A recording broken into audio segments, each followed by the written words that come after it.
हरे कृष्णा राधे राधे जय हो तुलसी मैया। दोस्तों, आप सभी का मेरे इस यूट्यूब चैनल में हार्दिक स्वागत है। कार्तिक मास की शुक्ल पक्ष की एकादशी तिथि को तुलसी विवाह का आयोजन किया जाता है और कुछ स्थानों पर 5 दिन जाने की देव उठनी एकादशी से लेकर कार्तिक पूर्णिमा तक तुलसी विवाह का आयोजन किया जाता है। प्रतिदिन तुलसी विवाह की कथा सुनी जाती है। तुलसी विवाह पूरे रीति रिवाजों के साथ किया जाता है। ऐसा करने से घर में सुख शांति और समृद्धि बनी रहती है, क्योंकि हिंदू धर्म में तुलसी के पौधे को बहुत ही पवित्र पौधा माना जाता है। तुलसी को माता स्वरूप पूजा जाता है। तुलसी को स्वयं देवी महालक्ष्मी का स्वरूप माना जाता है। इसीलिए इस तुलसी के पौधे का इतना ज़्यादा महत्व है। तुलसी विवाह विवाहित महिलाओं द्वारा अगर किया जाए तो दाम्पत्य जीवन में सुखमय बना रहता है। अगर कुंवारी लड़की तुलसी विवाह कराती है तो उसे अच्छे वर की प्राप्ति होती है। देवउठनी एकादशी के दिन भगवान विष्णु के शालिग्राम अवतार के साथ मां तुलसी का विवाह कराने की परंपरा मानी जाती है और इसी दिन से विवाह और अन्य मांगलिक कार्य भी प्रारंभ हो जाते हैं, क्योंकि इन दिनों में तुलसी विवाह की कथा सुनना भी अनंत फलों देने वाली मानी गई है।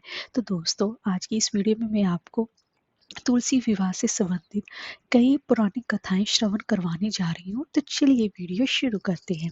अगर आपको हमारी वीडियो अच्छी लगी हो तो लाइक शेयर और सब्सक्राइब करना ना भूलें और कमेंट बॉक्स में जय हो तुलसी मैया अवश्य लिखें। तो चलिए आज की कथा हम प्रारंभ करते हैं। एक बार भगवान शिव ने अपने तेज को समुद्र में फेंक दिया था। उससे एक महातेजस्वी बालक ने जन्म लिया। यही बालक आगे चलकर जलंधर के नाम से पराक्रमी दैत्य राजा बना। इसकी राजधानी का नाम जलंधर नगरी था। दैत्यराज काल नेमी की कन्या वृंदा का विवाह जलंधर से हुआ। जलंधर महाराक्षस था। अपनी सत्ता के मद में चूर उसने माता लक्ष्मी को पाने की कामना से युद्ध किया, परंतु समुद्र से उत्पन्न होने के कारण माता लक्ष्मी ने उसे अपने भाई के रूप में स्वीकार किया। वहां से पराजित होकर वह देवी पार्वती को पाने की लालसा से कैलाश पर्वत पर गया। भगवान देवादिदेव शिव का ही रूप धरकर माता पार्वती के समीप गया, परंतु मां ने अपने योग बल से उसे तुरंत पहचान लिया तथा वहीं से अंतर ध्यान हो गया। देवी पार्वती ने क्रुद्ध होकर सारा वृत्तांत भगवान विष्णु को सुनाया। जलंधर की पत्नी वृंदा अत्यंत ही पतिव्रता स्त्री थी। उसी के पतिव्रत धर्म की शक्ति से जलंधर ना तो मारा जाता था, ना ही पराजित होता था। इसलिए जलंधर का नाश करने के लिए वृंदा के पतिव्रत धर्म को भंग करना बेहद ही आवश्यक था। इसी कारण भगवान विष्णु ऋषि का वेश धारण कर वन में जा पहुंचे, जहां पर वृंदा अकेली भ्रमण कर रही थी। भगवान के साथ 2 मायावी राक्षस भी थे, जिन्हें देखकर वृंदा भयभीत हो गए। ऋषि ने वृंदा के सामने पल में ही दोनों को भस्म कर दिया। उनकी शक्ति को देखकर वृंदा ने कैलाश पर्वत पर महादेव के साथ युद्ध कर रहे अपने पति जलंधर के बारे में पूछा। ऋषि ने अपने माया जाल से 2 वानर प्रकट किए। एक वानर के हाथ में जलंधर का सिर था तथा दूसरे के हाथ में धड़। अपने पति की दशा देखकर वृंदा मूर्छित होकर गिर पड़ी। होश में आने पर उन्होंने ऋषि रूपी भगवान से विनती की कि वे उसके पति को जीवित कर दें। भगवान ने अपनी माया से पुनः जलंधर का सिर धड़ से जोड़ दिया, परंतु स्वयं भी वह उसी शरीर में प्रवेश कर गए। वृंदा को इस छल का तनिक भी आभास ना हुआ। जलंधर बने भगवान के साथ वृंदा पतिव्रता का व्यवहार करने लगी, जिससे कि उसका सतीत्व भंग हो गया। ऐसा होते ही वृंदा का पति जलंधर युद्ध में हार गया। इस सारी लीला का जब वृंदा को पता चला तो उसने क्रोध होकर भगवान विष्णु को हृदयहीन शीला होने का श्राप दे दिया। अपने भक्त के श्राप को भगवान विष्णु ने स्वीकार किया और शालिग्राम पत्थर बन गए। सृष्टि के पालनकर्ता के पत्थर बन जाने से ब्रह्मांड में असंतुलन की स्थिति हो गई। यह देखकर सभी देवी देवताओं ने वृंदा से प्रार्थना की कि वह भगवान विष्णु जी को श्राप मुक्त कर दें। वृंदा ने भगवान विष्णु को श्राप मुक्त कर स्वयं आत्मदाह कर लिया। जहां वृंदा भस्म हुई वहां तुलसी का पौधा होगा। भगवान विष्णु ने वृंदा से कहा कि हे वृंदा, तुम अपने सतीत्व के कारण मुझे लक्ष्मी से भी अधिक प्रिय हो गए हो। अब तुम तुलसी के रूप में सदा मेरे साथ रहोगी। तब से ही कार्तिक महीने की देव उठनी एकादशी का दिन तुलसी विवाह के रूप में मनाया जाता है। जो मनुष्य भी मेरे शालिग्राम रूप के साथ तुलसी का विवाह करेगा, उसे इस लोक और परलोक में विपुल यश प्राप्त होगा।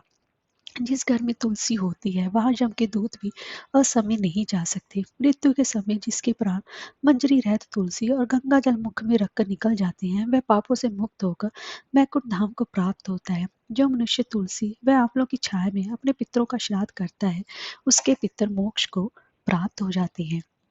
अब मैं आपको दूसरी पुरानी कथा श्रवण करवा रही हूँ। एक बुढ़िया माई थी जो कि तुलसी को रोज सींचती और कहती कि हे तुलसी माता, सत की दाता, मैं तेरा बिरला सींचती हूँ, मुझे बहू दे, पीताम्बर की धोती दे, मीठा मीठा घास दे, बैकुंठ में वास दे, चटक की चाल दे, पटक की मौत दे, चंदन का काठ दे, रानी सा रास दे, दाल भात का भोजन दे, ग्यारस की मौत दे, कृष्ण जी का कंधा दे। तो तुलसी माता जी सुनकर सूखने लगी तो भगवान ने पूछा कि हे तुलसी, तुम क्यों सूख रही हो? तुलसी माता ने कहा कि एक बुढ़िया रोज आती है और यही बात कह जाती है, मैं सब बात तो पूरा कर दूंगी लेकिन कृष्ण का कंधा कहाँ से लाऊंगी? तो भगवान बोले, जब वो मरेगी तो मैं अपने आप कंधा दे आऊंगा, तो बुढ़िया माई से कह देना। जब बुढ़िया माई मर गई सब लोग आ गए। जब माई को ले जाने लगे तो वह किसी से ना उठी।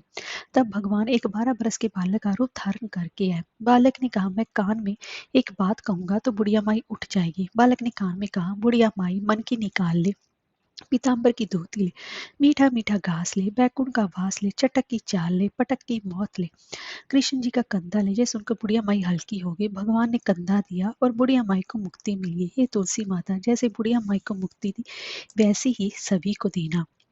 अब मैं आपको अगली पुरानी कथा श्रवण करवा रही हूँ। एक समय की बात है, एक परिवार में ननद और भाभी साथ साथ रहा करती थी। ननद का विवाह भी नहीं हुआ था। मैं तुलसी जी के पौधे की बहुत सेवा किया करती थी। नियम से तुलसी को सींचती और दीपक जलाती थी।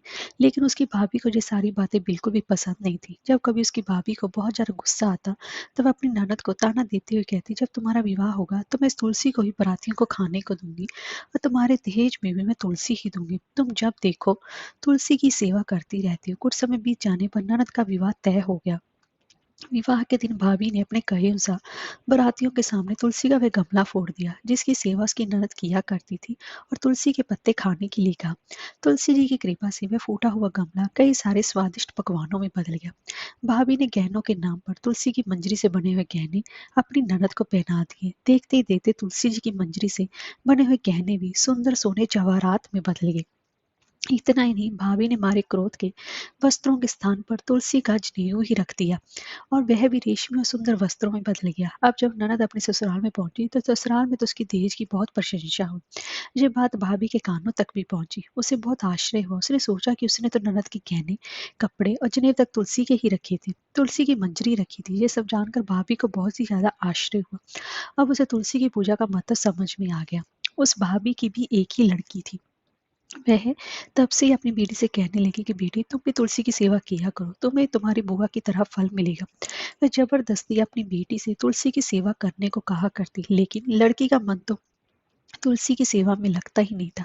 धीरे धीरे समय बीता। भाभी की लड़की बड़ी हो गई। अब उसके विवाह का समय आ गया।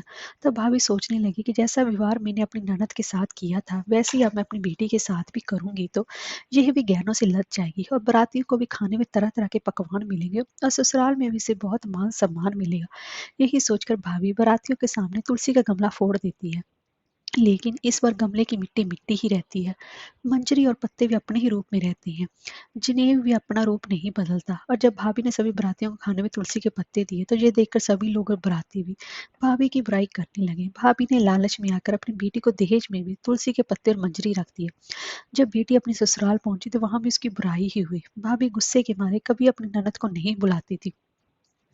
एक दिन भाई ने सोचा कि मेरी पत्नी तो मेरी बहन को बुलाती नहीं है, क्यों ना मैं ही अपनी बहन से मिलकर आऊं। लेकिन फिर वो ऐसा करता है, अपनी पत्नी से कहता है कि वो अपनी बहन के से पास मिलना चाहता है। तो उसकी पत्नी उसके साथ बहन के घर जाने के लिए ज्वार बरकत दे देती है। कहती है, ये लो और कुछ नहीं है, तुम यही लेकर जाओ। तब भाई बहुत दुखी मन से अपनी बहन के पास चल दिया। रास्ते में वह सोचता रहा कि कोई भाई भला अपनी बहन के घर ज्वार कैसे लेकर जा सकता है। यही सोचकर वह गौशाला के पास रुक गया और ज्वार का वह थैला उसने गाय के सामने पलट दिया। तब ये ग्वाले ने ये सब कुछ देख लिया। तो ग्वाले ने आकर भाई से कहा कि अरे, आप गाय के सामने ये हीरे मोती और सोना क्यों डाल रहे हो? इसे तो घास डालनी होती है। तब भाई ने देखा तो वह हैरान रह गया। फिर भाई ने ग्वाले को सारी बात बताई और धन लेकर खुशी खुशी अपनी बहन के घर चल दिया। दोनों भाई बहन एक दूसरे को देखकर बहुत प्रसन्न हो गए। तब बहन ने तुलसी माता से सच्चे मन से प्रार्थना की कि उसकी भाभी को भी सद्बुद्धि प्राप्त हो जाए और तुलसी माता की कृपा से उनके घर में भी सुख समृद्धि और धन के भंडार भर जाए। तभी कुछ दिनों के बाद देखते देखते भाभी का मन बदल गया और वह अपनी ननद को बहुत मान सम्मान देने लगी और वह भी सच्चे मन से तुलसी की सेवा करने लगी। तुलसी माता की कृपा से उनके घर में सुख समृद्धि के भंडार भर गए। अब उनके घर में कलह क्लेश नहीं होता था और सभी सुख से रहने लगे। अब मैं आपको अगली तुलसी माता की पुरानी कथा श्रवण करवाने जा रही हूँ। एक कन्या थी। जब वह थोड़ी बड़ी हुई तो उसको समझ आने लगी। तब से तुलसी माता की पूजा करने लगी। उसके प्रतिदिन का नियम था कि तुलसी माता का पूजन करने के बाद ही वह खाना खाती थी। जब वह कन्या शादी के लायक हुई तब उसके माता पिता ने उसकी शादी करवा दी। कन्या को उसके माता पिता ने दहेज में भी एक तुलसी का गमला दिया। ससुराल में प्रतिदिन सवेरे उठते ही पूजा करती, फिर उसके बाद ही खाना खाने बैठती थी। उसकी 2 जेठानियाँ थीं। वे दोनों ही उसका मज़ाक उड़ाती थी कि बड़े नियम धर्म वाली बनती है। उन दोनों को उससे बहुत ही ज़्यादा ईर्ष्या होती थी, इसलिए वे दोनों तुलसी जी का गमला भी छुपा देती। वह कन्या बड़ी मुश्किल से गमला ढूँढ कर लाती, अच्छे से पूजा करती और फिर खाना खाती। वह गमला ढूँढ कर लाती तो एक दिन तो उसकी जेठानियों ने क्या करा कि गमला ही दूर फेंक दिया। कन्या ने खूब ढूँढा पर उसे कहीं भी गमला नहीं मिला। वह बहुत ही परेशान हो गई। उस दिन तो उसने खाना भी नहीं खाया। उसका नियम जो था, उस कन्या की सच्ची भक्ति देखकर तुलसी माता उससे बहुत ही ज़्यादा प्रसन्न हो गई और उसके कमरे में तुलसी माता का गमला प्रकट हो गया। अगले दिन सुबह जब वह उठी तो क्या देखती है कि उसके खाट के चारों कोनों पर तुलसी माता का गमला आ गया। यह देखो तो वह बहुत ही ज़्यादा प्रसन्न होगी कि अब मेरी तुलसी माता को कोई चुरा नहीं सकेगा। पूजन करने के लिए भी अब कहीं जाना नहीं पड़ेगा और कोई भी मेरी तुलसी माता को फेंक भी नहीं सकेगा। वह तो जल्दी से उठकर स्नान करती है और तुलसी माता का पूजन कर लेती है। जब वह खाना खाने बैठी तो उसकी जेठानियां मजाक करने लगी कि लो देवरानी का नियम धर्म तो पूरा हो गया। उससे पूछती है कि तुलसी जी की पूजा कर ली क्या? देवरानी धीरे से बोलती है कि हाँ कर ली। जेठानियां बोलती हैं कहाँ से कर ली पूजा, गमला तो फेंक दिया था। देवरानी कहती है देख लो मेरे कमरे में खाट पर तुलसी जी लग रही है। जेठानियां बहुत शर्मिंदा हुई और बोली कि देवरानी तेरी भक्ति सच्ची है, हमने तुझे बहुत परेशान करा, हमें माफ कर दे। तब देवरानी उन्हें माफ कर देती। हे तुलसी माता, जैसी कृपा आपने उस देवरानी पर करी वैसे ही आप हम सब पर भी कीजिएगा। अब मैं आपको अगली पुरानी कथा श्रवण करवा। एक ब्राह्मण था, वह प्रतिदिन मंदिर जाता था। वह प्रतिदिन तुलसी माता की पूजा भी किया करता था। मैं तुलसी माता से प्रतिदिन प्रार्थना करता कि हे तुलसी महारानी मेरे घर आनंद करना। तुलसी माता ने सोचा कि ये ब्राह्मण तो बहुत सीधा है और गरीब भी है, प्रतिदिन मेरी पूजा भी करता है, मैं इसके कुछ ना कुछ करना चाहती हूँ। तो तुलसी महारानी कन्या का रूप बनाकर बैठ गई। उस ब्राह्मण को बोला कि ब्राह्मण मैं भी तेरे घर आना चाहती हूँ। ब्राह्मण ने सोचा कि 6 लड़कियां तो मेरे पहले से ही हैं और 7 लड़कियों को मैं कैसे पालन पोषण करूंगा, लड़कियों की शादी कैसे करूंगा, मेरे पास तो कुछ ऐसा भी नहीं है कि मैं कुछ प्रबंध करूं। तो इससे वह बहुत बेचारा परेशान परेशान रहने लगा। उसको तो खाना भी नहीं भा रहा था। तब उसकी पत्नी ने कहा क्या बात है, आजकल आप बहुत दुखी दुखी रहने लगे। तो इस पर ब्राह्मण बोला कि मैं मंदिर जाता हूँ, वहां पर एक छोटी सी सुंदर सी कन्या बैठी है और वह कहती है कि ब्राह्मण मैं आपके घर आऊं। उसकी पत्नी बोली तो इसमें परेशान होने की क्या बात है, आ रही है तो आने दो। ब्राह्मण बोला पहले से अपनी 6 लड़कियां तो है ही, उनकी भी तो आपने शादी करवानी है। तो इस पर ब्राह्मणी बोली अरे ये तो कोई बात नहीं है, अपनी 6 लड़कियों की शादी करवाएंगे, वैसे साथ में ही करवा देंगे, हम लोग सातों लड़कियों की शादी एक साथ ही करवा देंगे। अगले दिन जब वह ब्राह्मण मंदिर गया तो उस छोटी कन्या ने पूछा कि ब्राह्मण मैं आपके घर आऊं। तो ब्राह्मण बोला कि हाँ चल बेटा चल। उनको वह घर लेकर कहा गया। तुलसी माता की कन्या के रूप में ब्राह्मण के घर आने से ब्राह्मण के घर बहुत आनंद हो गया। घर में लक्ष्मी की बारिश हो गई। जब ब्राह्मण सातों कन्याओं की शादी के लिए वह ढूंढने जाने लगे तो उस छोटी कन्या ने कहा कि मेरे तो शालिग्राम जी के मंदिर में जाकर शालिग्राम जी को बोलना कि बारात लेकर आए और मेरी 6 बहनों की तुम्हारी इच्छा से वह ढूंढ लेना। तुलसी महारानी की मेहरबानी से तो सब जेवर कपड़ा खाना सब तैयार हो गया और अच्छी धूमधाम से शादी हो गई और उस ब्राह्मण की पर वह तुलसी माता मतलब टूट मान हुई। हम सब यही प्रार्थना करते हैं कि हे तुलसी माता जैसे आप उस ब्राह्मण पर उस पर श्रद्धा उस पर कृपा करें वैसे ही हम पर करना, जैसा आनंद ब्राह्मण के करा वैसे ही हम सबके करना। जय हो तुलसी मैया।